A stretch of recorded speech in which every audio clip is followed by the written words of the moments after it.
All right. Well, good evening, everybody, and welcome to the Ghost Show podcast. And as always, we like to start with the world's least inappropriate theme. So let's hit it.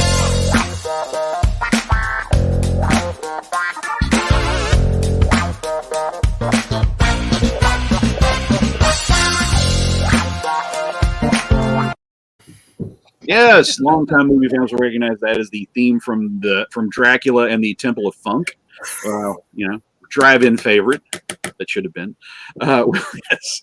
And good evening once again. I'm Professor Christopher McLaughlin. Among the many wonderful roles I get to play in my life, I am the creative pit boss of Ghost Show Press, and we're blessed by having the greatest writers in the world and the greatest fans in the world, and this is our opportunity to bring those two together here, and to talk about what's going on and whatever pops into our heads. So, but before I get any further off topic and lost in my own thoughts, let me take you around the panel here and introduce these wonderful folks. Starting with my longtime friend Don Hawthorne, who also is one of our super backers, who was super extra generous and made our current book Subversive Sci-Fi happen. So, Don, you want to say hello and say a little bit about yourself to the folks? Hi. I'm a science fiction and military history writer. I live in Northern Virginia, just far enough away from Chris to be inconvenient to get together, which sucks. My wife and I are both semi-retired. We're transplanted Californianos who moved to Virginia for 21 years, had to move back to California. Now we're back here. I dabble in game design and mostly write. That's my deal. It's great. It's great you can do that many moves without never once having to use the word "ask to leave." I have a friend who thinks that I might have been driven out of California. He doesn't understand how I was able to leave and then go back, and then they let you back in. So, I, as a guy who has a lot of run out of town on a rail in his family history, I'm quite jealous. There's feathers and tar somewhere, I'm sure. And speaking of people to be envious of, there is the magnificently hyper talented Lisa Morton with us again this evening. Hello, Lisa. For the new people, tell us a little bit about yourself. Hey, thank you for that introduction. I'm not sure how I'm going to live up to that, but and I apologize in advance if anyone hears Armenian party music coming through my channel. It's because my neighbors are throwing the world's coldest pool party right now. So, oh my God. Yeah. So, anyways, I am Lisa Morton. I am a writer of both fiction and nonfiction. I call myself a reformed screenwriter because I did my time in Hollywood and then got paroled and decided to write fiction and nonfiction instead. This is my book that just came out last month. This is a collection of 3 novellas. One is by me. These are all Halloween themed. And my most recent nonfiction book, Calling the Spirits: A History of Seances, is coming out next month in just a couple of weeks in paperback. It was released in hardback last year, and I was very pleased with the reviews and so forth. It's a fun book, and I hope people will check that out. Absolutely. And also joining us tonight is one of the great raconteurs of this or any age. I guess you're technically a president, but somehow I feel you're more like the guru of indie press revolution, among many other things. But why don't I let you tell us about yourself? I am Jason Walters. I am the general manager of Indie Press Revolution, the small press RPG book distributor. I'm also a publisher and author of role-playing games. My most recent game is Symposium, a game about asking questions, where you narratively role-play out being in Plato's Symposium. And I live and work in the Black Rock Desert, where you're definitely not going to be having a pool party right now because it's 8 degrees outside. Though perhaps, Lisa, it's also 8 degrees outside where you are. So, if so, your neighbors are mighty people. No pool party unless the adrenochrome is kicking in, right? Yeah. All righty. Well, before we find out what's up with these wonderful folks, wanted to take just a second and talk to some of our other backers who, if you came here through our Kickstarter, thank you again. We are agonizingly close on Subversive Sci-Fi. I have 39 of the 40 essays in final edit, sitting on my hard drive, taunting me and mocking me. And we would have all 40, but one of my writers went up in the emergency room. So it's one of those things that you always think could happen, but you're like, oh, it's my brain filling my head full of crazy talking, and then it happens. But yes, but my writer is out and is back typing away. I had, you sure you shouldn't be like, recovering or something, but is back at the typewriter. And I guess they would probably, even if everything had gone well, we would be hitting the Thanksgiving slowdown anyway. So I'm not sure it's going to delay the book in the real world with holidays and people that, want to spend time with their families and stuff like that, rather than, lay out, print my books and things like that. And I have more respect for that than the tone of my voice suggests. Yes. Enjoy human interaction. Yes, my books can wait a little while, but I think in the end everything will be okay, and the book will be there. And trust me, you will be very, very, very glad we waited on this piece of pride when you see it. But as always, if you have any questions or concerns or comments, contact us through Kickstarter. Email us at ghostshowpress@gmail.com. or anything. We'll be happy to talk to you about what's going on and address any concerns that you might have. But thank you for sticking with us, and we're going to deliver a book that you will be glad you waited for. All righty. Okay, and speaking of super backers, Don, you're with us to sing the praises of a film that's much, much, much, much, much loved, and that would be the 1954 Warner Brothers classic, Them. So tell us, Giant Ants, sir. Giant Ants. Yeah, it's funny. We were talking about classical movies and ones that you loved. I've loved it since I was a kid. It was my favorite movie as a kid. It got me into entomology and all kinds of science. So it put up a lot of things for me for that. I remember having a group of friends over for game night. And as happens with a bunch of guys who know each other and gals who know each other, I didn't really want to play a game. You sit around talking and say, what do you want to do? Well, let's watch a movie. So I said, well, I got a movie for you. Let's just try this. So, of course, the credits come up and people are like, the Bug movie? Just watch it. And we're about 15 minutes into it, and one of them, who was actually a critic, looked at it and went, this is a lot better than I remember it. I said, well, here's the thing. And without going in too much into the background of the story of it, in the 1950s, Hollywood still had so many people as part of their stable of writers for the kind of movies each studio did. And each studio was known for certain things. Universal did monsters, Paramount did westerns, MGM, of course, did musicals, 20th Century Fox did romances, and Warner Brothers did crime movies. So when George Worthing Yates put the story together and Ted Sherman looked at it, he said, I like this story. He gave it to Yates to start to do the screenplay. Unfortunately, Yates died of a heart attack about 2 weeks into it. Oh, geez. And the story then got turned over. My gosh, I'm almost blanking on the guy's name, which is criminal. Russell Hughes. Sorry. Russell Hughes got the screenplay and passed away 2 weeks into it. I got that wrong. Lord.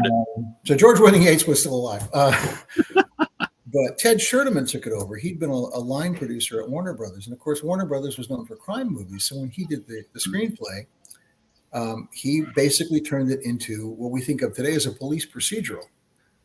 And the movie starts out with a criminal investigation. It goes into a chase, and then the climax of it, which was originally going to be in the New York sewers, but that got too expensive until 40 years later when they did it with Mimic.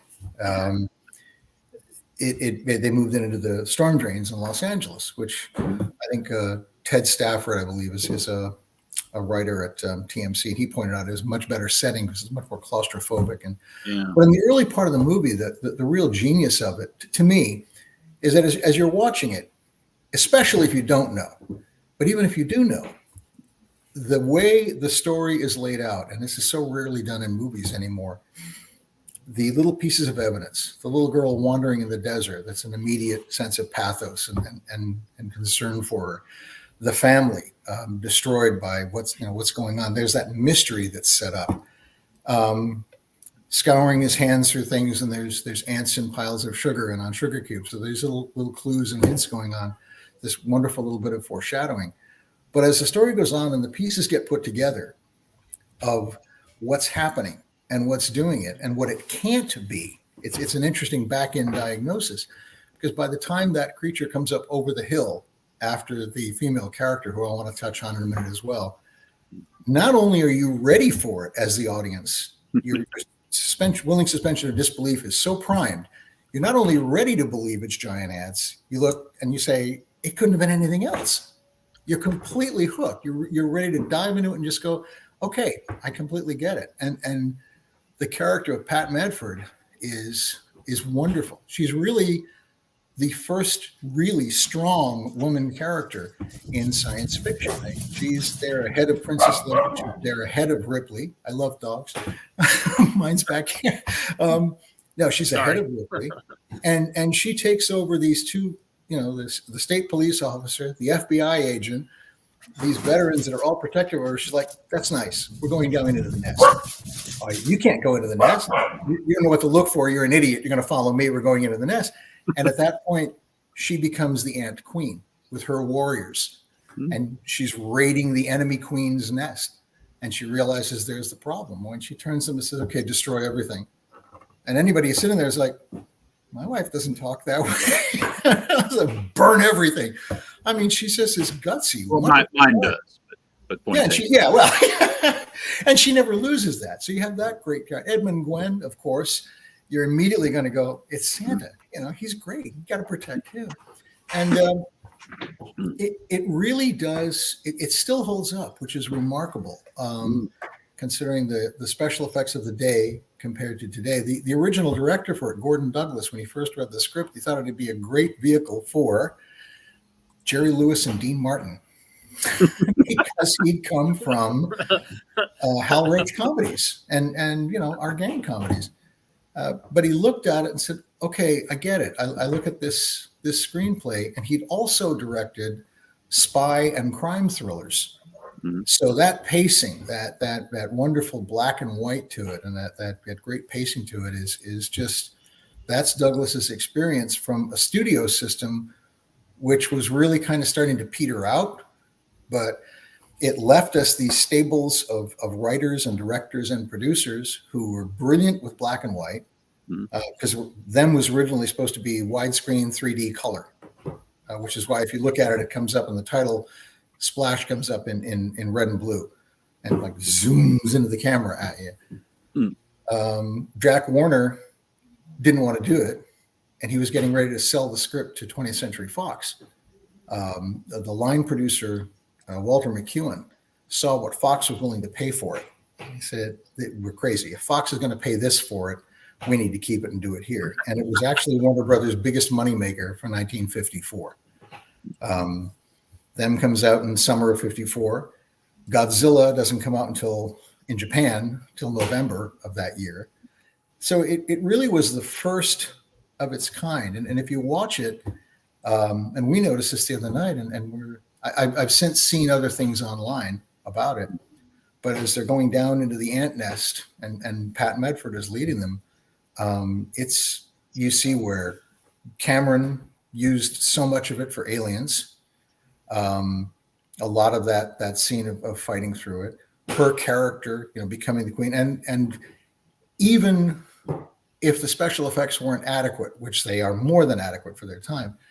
I don't know if you remember the scene on the ship that's been infested with the crew at sea. I mean, is there anything more horrific than that? That's Alien. I mean, there they are. They're stuck on this ship, and these things are rampaging over and just wiping out everybody.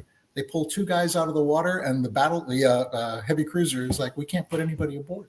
We can't do a rescue party. We have to just shell this thing and sink it at sea. So there's a lot of these wonderful little elements in it. There's the well-known Leonard Nimoy speaking cameo.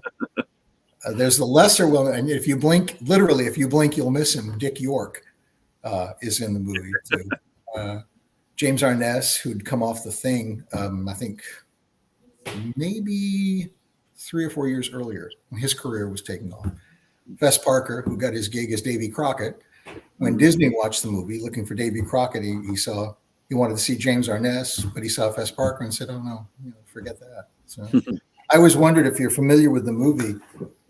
It's one of the darker moments in it when after they've talked to Fess Parker's character and they talked to his doctor, and so I was going to release him. He's not demented. He's just a crazy publicity stunt. He said, "Well, yeah, we want you to hold on to him. Your government would appreciate it." And I'll never forget this line where he looks at me and said, "We'll send you a cable and let you know when he's well." Now that's 1954 when everybody is like gung ho and it's right after that's pretty chilling. That kind of an event. I always wondered about a follow-on story 30 years later with an old man in a lunatic asylum who he got lost in the paperwork. That's some of the many things that just make it my favorite. Everybody in it at the time, pretty much all of the actors who were in it at the time were veterans, if not combat veterans of World War II. Mm-hmm. They handled the flamethrowers because they had used them in combat. They handled the bazookas because they'd used them in combat. James Whitmore pulls that Thompson out of the trunk of the car and rips away at the first ant that they see. And you're like, yeah, this guy knows how to handle a Thompson. It really is kind of like a slice of filmmaking that carries a lot of the culture with it from a bygone era. There's a lot of things that happen in that movie that would never happen again. And until they'd be reinvented and you'd see Along Come Princess Leia and Ripley. And it's like it was brand new. And it's like, no. They're all Pat Medford. She's the original badass, heroine. I love her for it. So not to mention that Miss Weldon herself is a fine actress. Everybody in it had their bits. And so that's why I love them. And I recommend anybody who hasn't seen it, I envy you seeing it for the first time. And if you have seen it, watch it again and just be prepared to stop and look at things and read little details.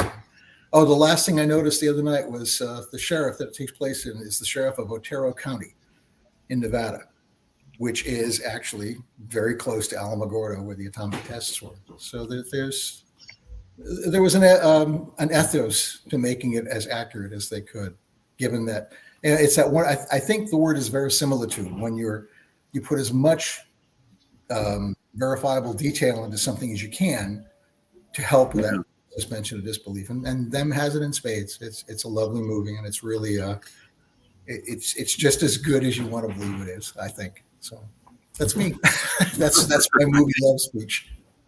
All righty. Well, speaking of people that I would follow into a nest of giant ants and badass women, Lisa, what do you think of them? How did you find the film? What were your impressions of it? I'm realizing now I absolutely have to go see it again. I haven't seen it in probably 30 or 40 years, a really long time, in other words. And I remember loving it. And I have to confess that I'm actually sitting here giggling internally during this discussion because back about 20 years ago, I was hired to write a giant ant movie. I'd love to read that script. It's an absolute piece of caca. It's a terrible movie. It was released under the title The Glass Trap. I fondly refer to it as The Glass Crap. I've actually never even seen all of it. And I will tell you right now that it's sold as a joke that kind of backfired. I had then a writing partner, and we were pitching movie ideas, disaster movie ideas, to this company. And we had been in the office for like half an hour, and we had these ideas we thought were great, and we'd pitch them, and they'd be like, no, not really, no. And we had this joke idea for a movie called Ant Farm, which was I love it already. It was giant ants in a glass skyscraper, so it looked like a gigantic ant farm. And we would tell each other this story, and ha ha ha ha. And so my partner, because he's getting frustrated that they've said no to all these good ideas, goes, yeah, we've got ant farm, giant ants and a glass skyscraper. And they said, we love it. And we walked out of the movie, and I just turned to him and I said, you do realize we have to actually write a screenplay around a joke, right? And the movie ended up bearing no resemblance to our script. My name is still plastered all over it as the writer, which is one of the reasons I ended up writing fiction. But do you still get residuals? Because that's what really matters. I do, and you're right. That part is the best thing about it. And you know what? That's what I want to hear. I want to hear that it's still doing good by you. So you gave it your best shot. I don't know. If it is in any way encouraging, the current poet laureate for the entire state of Virginia, his first published credit was the screenplay for Mars versus Puerto Rico, also known as Frankenstein Meets the Space Monster. Wow. Okay, I've actually heard of Frankenstein Meets the Space Monster. Have you? You never forget it once you've seen it, but there you go. I hope that's why I have the dream in back of my head. Sometime I'll be at the National Book Festival. Well, you're not going to believe this, but I got my start writing zombie cowboys, and so there you go, back in the day. All right, now and naturally I have to go to the gentleman on our panel who, if them is a documentary for anybody, it would probably be Jason out where he is. So an actual desert dweller. What do you make of them? In all honesty, I haven't seen them in 20 years or so, but I do remember thinking when I saw it, here is a movie, made by combat veterans, playing combat veterans, where most of the audience watching it, or a large portion, are going to be combat veterans. Yeah. And there's a lot of subtext here that I can never really get. I do remember thinking that at the time. I have to admit, I was just on IMDb looking up Lisa's movie. Should I call it Lisa's movie, Lisa? Sure, whatever. Lisa, I guarantee you it's better than my screenplay, which never got made. So, and I have to show this. The fans are with you, Lisa. Well, yeah. I mean, the movie was made. It's called The Glass Trap. It starred C. Thomas Howell and Stella Stevens and a few other people who probably are better actors than they were given a chance to be in that movie. And I am not kidding when I say I've never even watched all of it. The one time I tried to watch it, I was at home building a coffee table I had just bought from IKEA, and I got more involved in the coffee table than the movie, and I've just never gone back to it. So. God, I was so hoping you were going to say Ant Farm. You were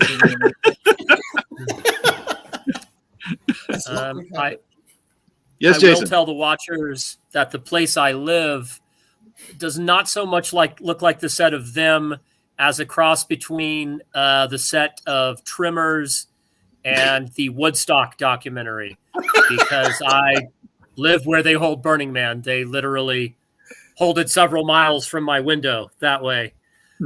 So there's a screenplay it's right more there. like that. Yeah. There is a entire subgenre of documentaries about Burning Man. There's literally dozens, hundreds of them, none of which I can recommend in any way. I would watch the one about you living downwind from Burning Man, though. That would be. I'd love to read your documentary about that. Patchouli oil and sweat can't hurt you.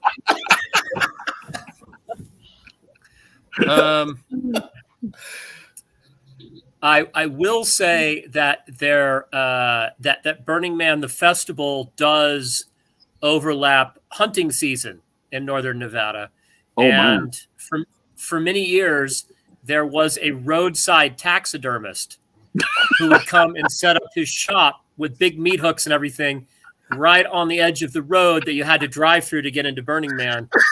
So there was the endless entertainment of hippies coming in and staring in horror as he was dressing deer right on the side of the road right before the entrance of Burning Man. So perhaps there's a horror movie surreal there. I would give that guy real money to stand there in a leather face mask. He had an apron. See, and he did wearing said bloody apron hit on me at a bar 10 years ago. So I had that experience. Oh. I mean, what can you say to somebody like that except, how are you still single? There are people right now watching podcasts talking about dice and games. This is the only place you get info like that. Perhaps he was just felt like he was getting into the spirit of Burning Man while it was happening. I can't really say. But it's other than that, it is when Burning Man's not happening, it is very much like the set of Tremors, right down to its cast of characters. I wish I had more insights into them, Don. You pretty much covered what I remember. I do think the part of look, you can't really trust your government is pretty groundbreaking for 54. Yeah, I mean, the government just blasely violating someone's rights was probably pretty shocking at the time to a lot of people. I got the impression when I first saw it, and over the years looking at it, and it's really an effort to like put yourself in the context of it, where I'm like, okay, wait, let me just really try to think as if I were one of these people, that it's because there's a real sense in the story of protecting people from the panic. It's like, look, you cannot let this get out. You can't let this get out. But that sort of level of ruthlessness was, okay, that's a little over the top. That's a little around. And I don't know if it was, paranoia and you can't, trust your government so much as it was possibly overplaying the hand to say, we got to keep it secret. It's like, well, good luck with that, and be prepared to send a telegram pretty fast, let this guy. But I think you're right. I think there's a little edge there that makes the audience look at it and go, yeah, that's something to watch out for. We're going to take care of you. I don't need you to take care of me that much. There's things I want to know. Sorry, Chris, go ahead. Right. I was just saying not to put my day job hat on, but as you're saying, this is a movie made by combat veterans for combat veterans, and they're making it for a public that is going to be well accustomed to wartime censorship. They're going to find it weird if the government doesn't hide this for the public's good. Yeah, it's funny. I always got caught up with the idea that, a lot of these guys were combat vets. So the studios had made those. But honestly, Jason, thinking in terms of the audience mostly being combat vets too, I thought, I really kind of glossed over that in my mind. But you're right. This is, and maybe that's one of the things about it that made it so relatable and why it was a popular movie. There was that notion of fighting a battle at home, that was clarity. It was very easy to appreciate that. But the enemy in terms of that. But no, you're right. I think that probably had to do a lot with the fact that it was Warner's biggest moneymaker.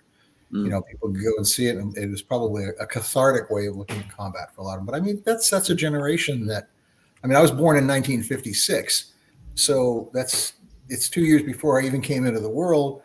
I knew a lot of those combat veterans as parents and grandparents, but of course, as I'm sure a lot of you know, most of them wouldn't talk about it. They really had nothing to say. Yeah, there must have been a lot of people who when the one character is handed a flamethrower, and I think he says something like, "I haven't used one of these in a while." Right? Isn't that a line, if I remember correctly? He's talking about a bazooka. And the general is like, okay. I've never loaded one of these things before. And he said, that makes us even. I've never given orders to a general before. And you're thinking, both of these guys, Whitmore was in the Marines, I believe. I don't remember the actor who played, I don't remember his name offhand, who played the general, but it's almost certainly, he served. Everybody did. So practically. So I would say for me, when I see a flamethrower used in a science fiction movie, it's not going to have the same effect on me as if I were a Pacific Theater vet, from World War II. Yeah, I bet. Yeah, to us, it's like we're still the kids going, "Oh, cool! Look what you can do with an aerosol can and a cigarette." Like, no, right. You're absolutely right on that. Yeah. So I think, yeah. Also, from what you're saying, maybe them depicts a little bit of a phenomenon we now call elite panic, where the government is so panicked that you'll panic, that they panic and do things. And that's, that's a phenomenon. I think that we maybe have all fear is seen in our lives. Yeah. If fear isn't contagious, then a lot of us horror movie writers are out of a job. Yeah. We put Chris to sleep. I was the thing about talking about these hyper competent guys. It's just I've always had like such a deal of competence envy, because you have me thinking it's like those ants could get me if I had a flat tire. I'd be standing there like, okay, all right, the jack. Okay, do I just have a donut back there? I'm ant food. Okay, these guys understand like weapons and like how to build a fire and turn an enemy into a lean-to. It's just I'm lucky if I could remember to call somebody on my cell phone and report I might be able to send a video of the ants before they devour me. That's like my peak competency. And I'm just thinking, good Lord, what happened to us? Well, and that's a good point, because that's another thing that they do in the film. When the old man who runs the shop, Gramps Johnson, when you first see his body and the light is swinging back and forth, which is a wonderful way of hiding how grisly the death is, even with just what would have been probably chocolate syrup at the time and him lying there. You hear afterwards the coroner tells you how he was killed. And the description of how he was killed is even more grisly than the brief sighting of the body. But they also make a good point of saying how the police officer, Ed Blackburn, was a crack shot. He could hit anything he could see. Gramps didn't have an enemy in the world. Whatever killed him did this to his rifle. He got off 4 shots. And, it's a beautiful Winchester. It's, bent in a vise.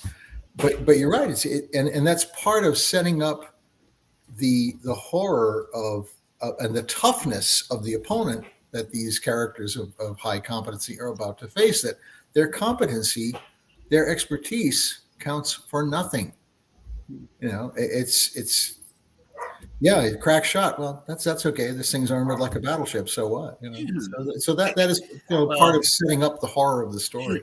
And there's another change in all that. These are cops that are going off the fact that like they intimately know these people. Yeah, and it's a small town. You think about how much a modern procedural is identifying the body, find anybody that knows anything else about this other human being. That's one of the other things that always strikes me about this movie, is about how it's a time when it's an old man shakes fist at cloud. Back when people really did know each other. Yeah. Well, and going back to Jason's neighborhood, and I'm probably Lisa's tower the Glass Trap, is when you create that small community and that kind of immediacy, like in Tremors, where everybody knows each other in the community. That's, I think, really how you get an audience to really invest themselves in what's happening in the story. It's like, old Gramps Johnson is never even alive. You never meet him. But your immediate thought is like, who'd do that? That poor old man. So, okay. All right. Question for the one person of us that has a bug movie on their resume here. Yes. Right. My hero. Right. Lisa, could you? All right. Now, obviously, them sets the template that everything else slavishly rips off, from Tarantula to Deadly Man and everything else. Okay. Could you make something like this today, and what would it be like?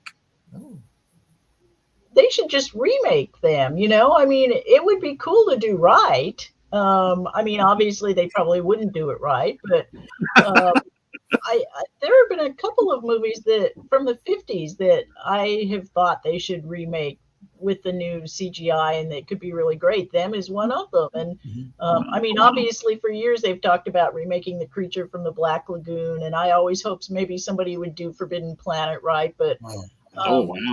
Yeah. and them would be great though, because as Don is saying, we already have a built-in strong female heroine, which you could certainly expand on even farther in a contemporary screenplay. And you could go very Jurassic Parkish with it, you know. I mean, it would be a really cool movie to remake. Except we all know they would get it terribly wrong. You know, I think, yeah, I mean, I'm with you on both points there. I think of Jurassic Park's a great example because when they made the Velociraptors and decided, yeah, they're just not big enough to be scary. I'm like, dude, you've never been attacked by a Doberman. Trust me, the size of a Doberman is scary. There was an old book called The Micronauts in the 70s about Do you remember that? Oh my God. Somebody's read that book.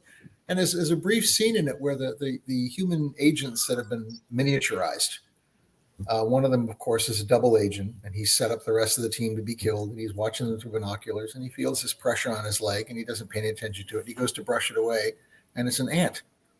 Now, at his size, an ant is roughly the size of a German Shepherd, which is more than deadly enough because he's feeling its jaws on its legs, and those jaws just close in gently and completely sever the leg.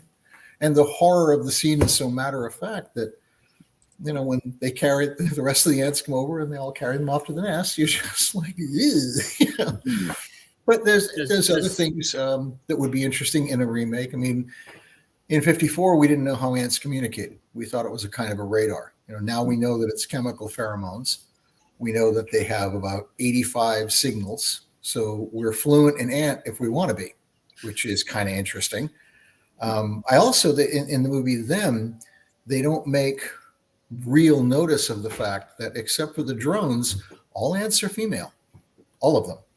The queen, everybody in the hive is female, except for the drones who die, you know, right after mating with the queen.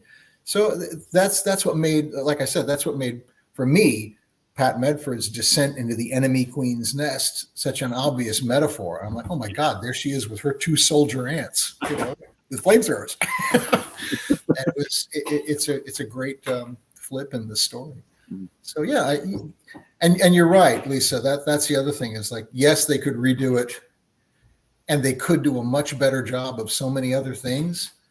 But honestly, aren't you terrified of what they would do if they remade it? It's like, oh no, just, you know what? It's okay. Just stop. So, I mean, there's some things that probably better left alone. But I think I would say, I mean, Mimic did a good attempt at remaking them. I still maintain that Alien and Aliens is that same as Chris, you were saying, is that template, you know.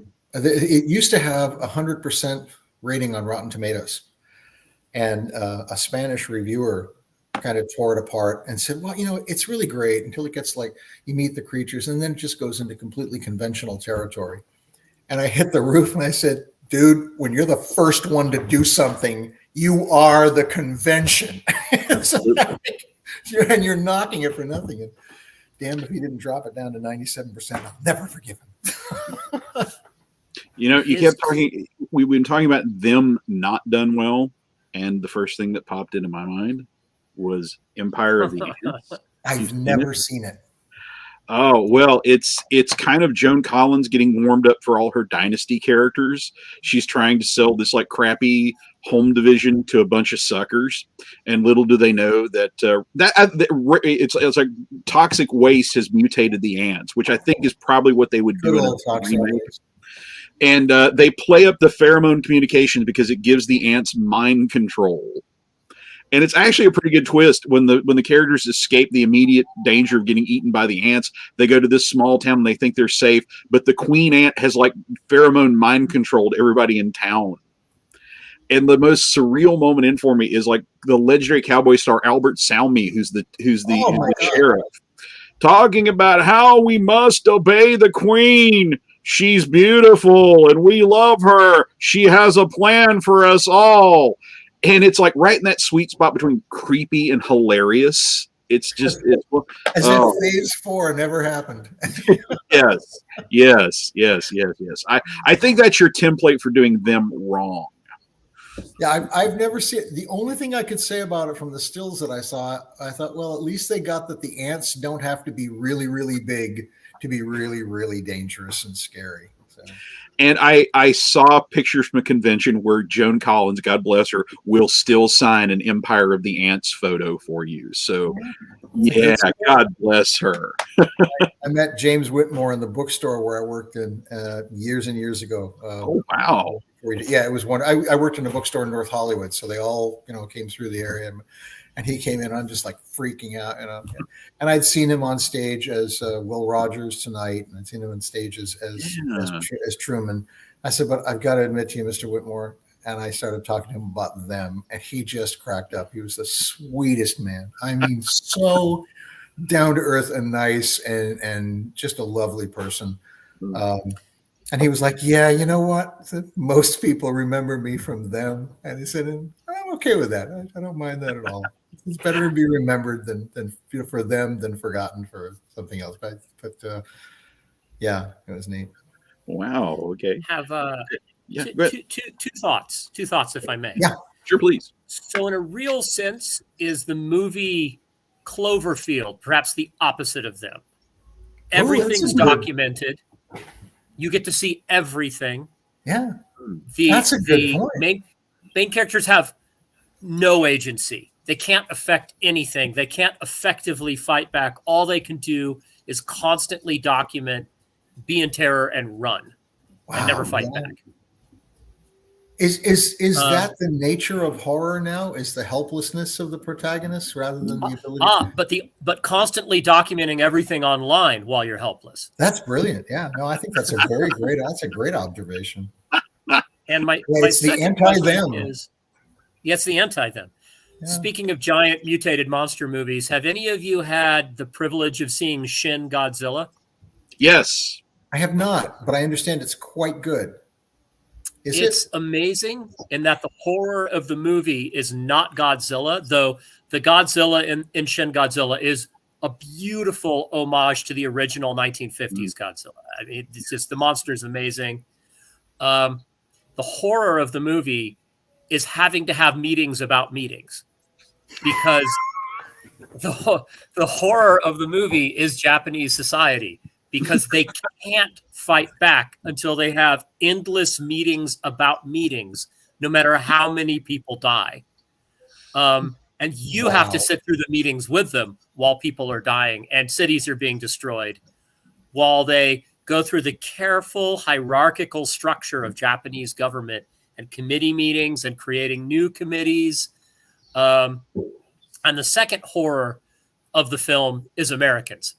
That is the second horror element of the film. Yeah. Is what will the Americans do to us if we cannot stop this monster on our own? Because the Americans are very straightforward that they'll nuke us all over again if we can't do something. Yeah, because that's highly recommended. Our first go-to. It's also funny about how the heroes of the movie are capitalism, innovation, and the traditional family. Pretty much. It manages to give American foreign policy a poke while being conservative in a way that a lot of American movies aren't anymore. So it's modern and yet it's traditional. That's one reason I loved it. I say Shin Godzilla is the way that you update material. Well, it's on my list now, along with the Glass Trap.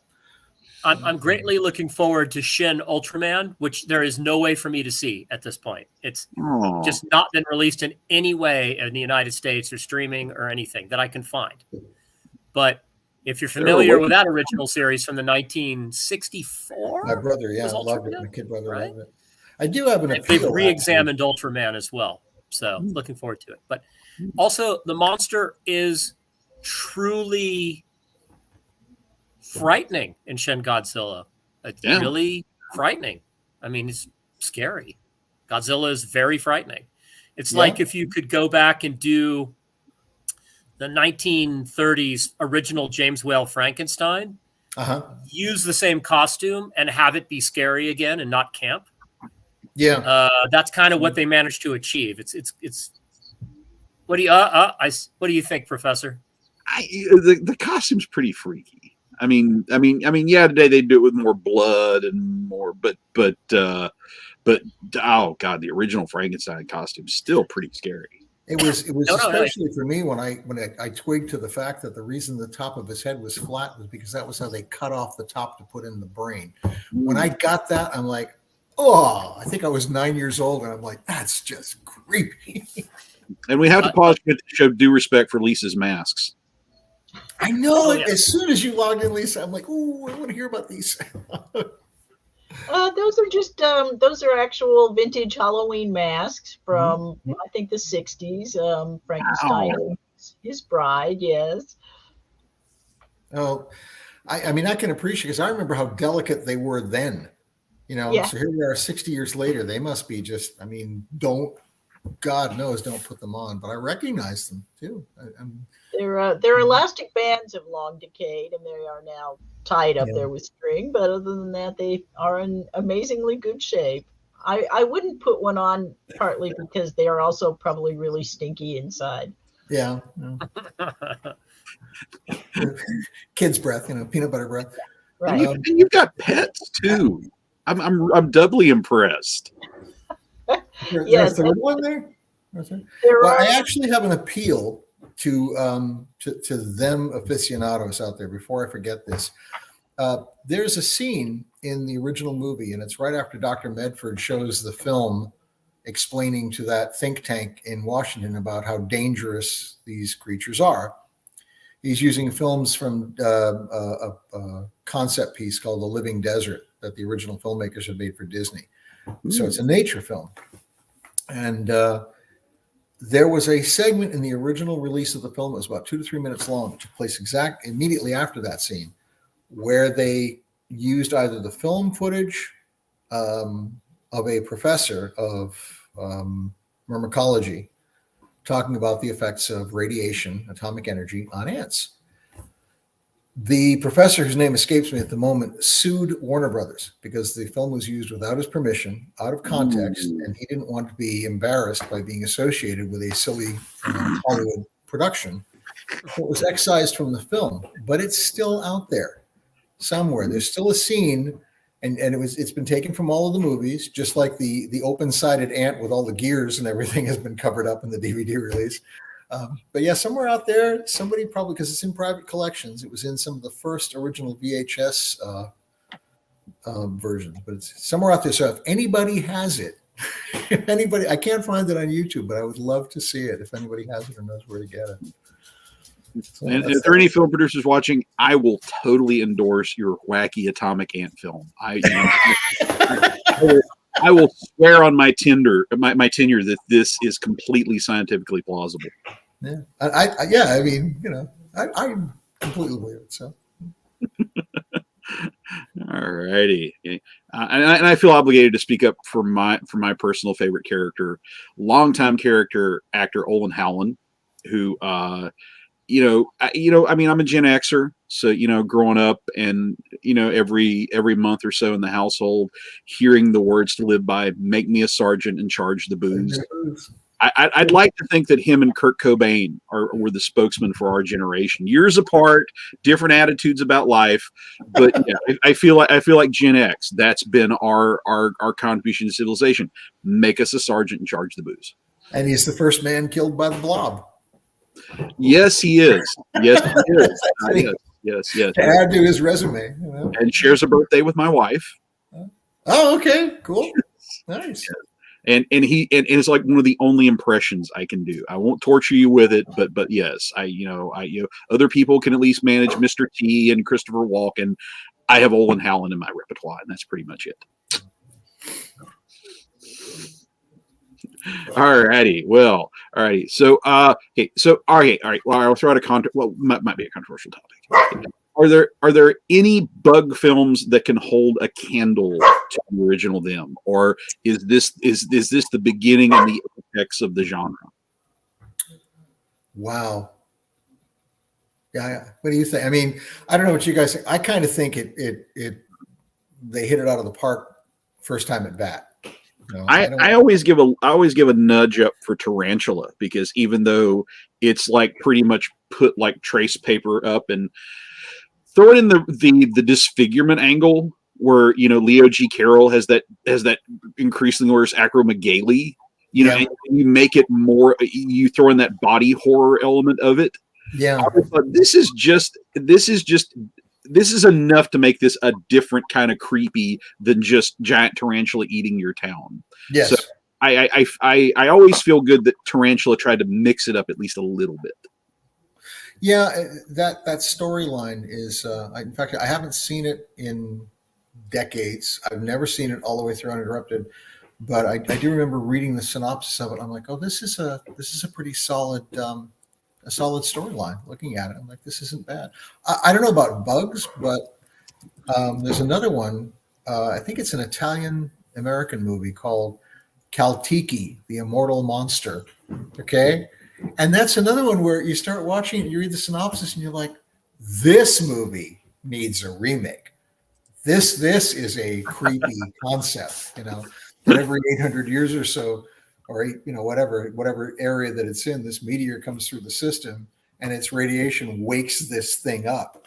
That, I think there's a lot of potential for a remake for that. But as Lisa pointed out, you know, you really want them to make it and remake it and do it right, but are they going to do it right? Well, let's ask Lisa. Okay, other than your Aunt movie, what films can hold a candle to them?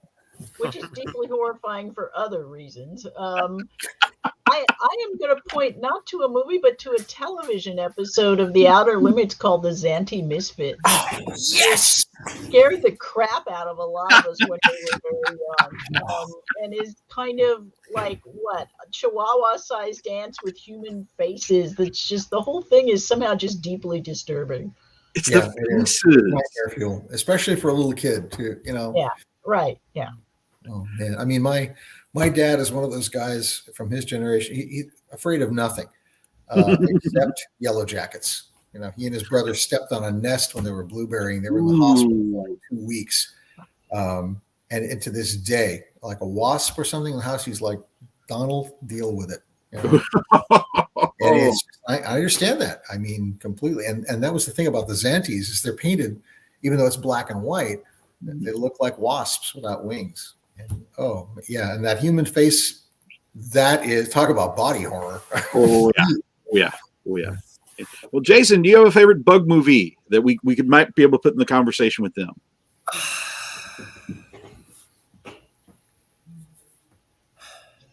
I seem to remember Arachnophobia being pretty scary. Oh, okay. Yeah.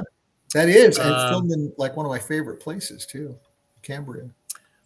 I was about to make the somewhat snarky comment that we'll never know how great Blue Demon versus the Infernal Spiders was, because the film was lost. But apparently a copy of the film has been found and you can watch it on YouTube. Awesome. So shows how dated I am with my knowledge of Lucha Libre films. There we go. Put up in 2020. Looking for the nudie version. Yeah, the Esexo version. Yes.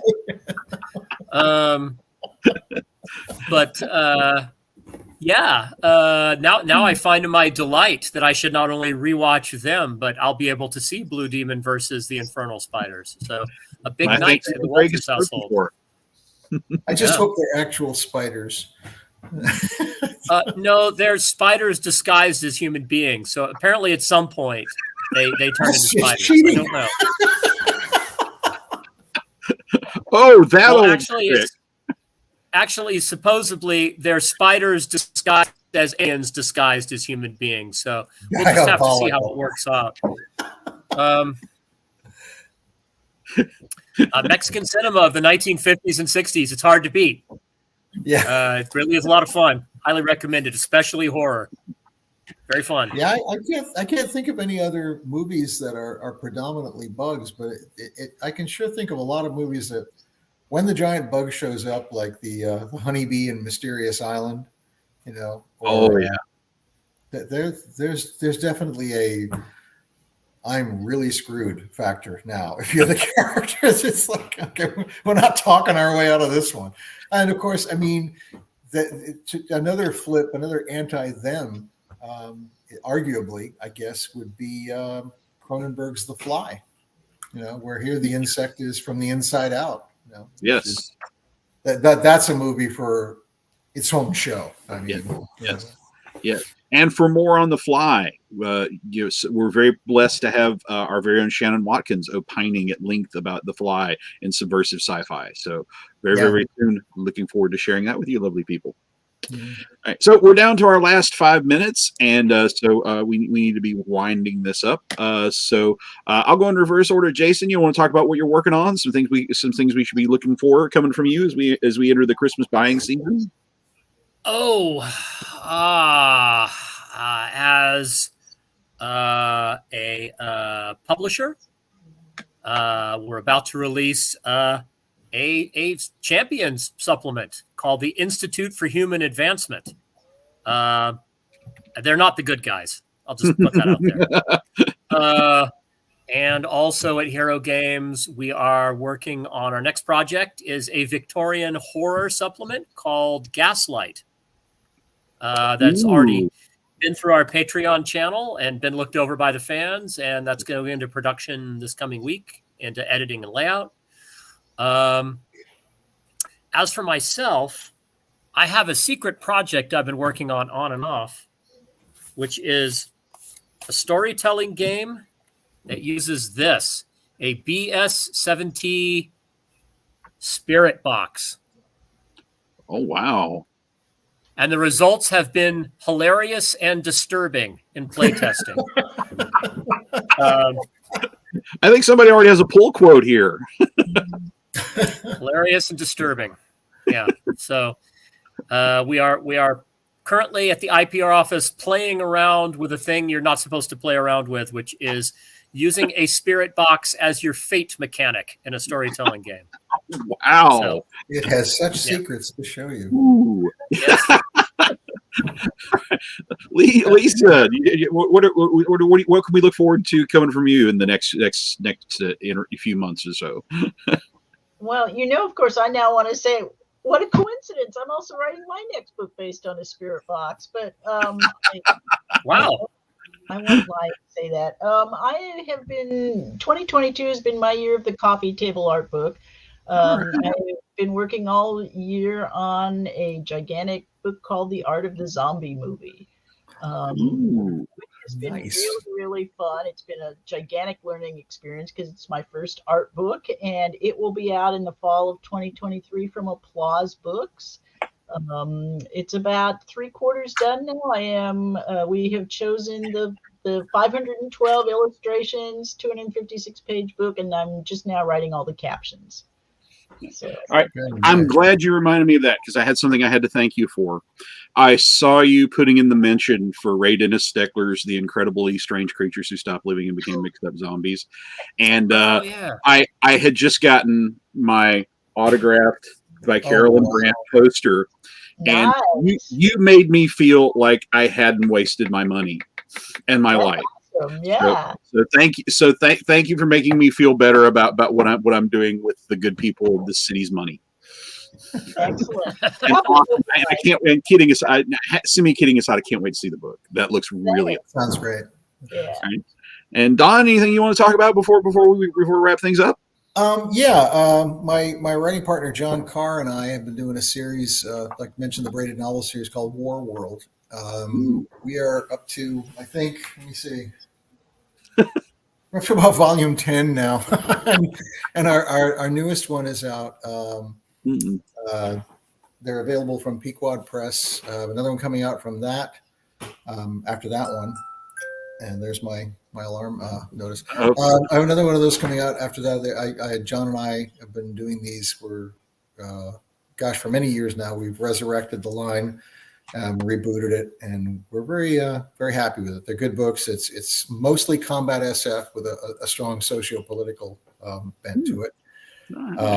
There's that coming out, and then I'm putting together a collection of short stories which did not fit into that genre to publish. And that's pretty much where I am, is continue to publish. I run games, design games, miniatures games and stuff at the house. But I do want to thank you before we go, by the way, for having us all on your season finale episode. Oh, our It pleasure. was really an honor to be here. And it was lovely to meet you, Jason and Lisa. You too. And Both Chris, of you. finally good to get together and chat. It was Absolutely, just sir. Thank you. great Thank fun. you. Thank you so much for having us. Thank you. And as we depart, a most happy holiday season to everyone here and all our backers, and I say with no exaggeration, later this week when we're giving thanks to the McLaughlin household, top of our list will be all of you wonderful people who allow us to keep putting out these crazy little books, and the support means so much to us, and we look forward to delivering you a great book very very very soon, and dropping some hints about what volume 3 will be like. Ooh. So yes, so hopefully we will see you back here next season when we can talk a little more about volume 3 and what we're up to then. But in the meantime, thank you all for being here. Thank you all for the support, and happy Thanksgiving, happy holidays, and happy 2023. And we'll see you next time on the Ghost Show. Good night, everybody. Good night. Thanks for having us.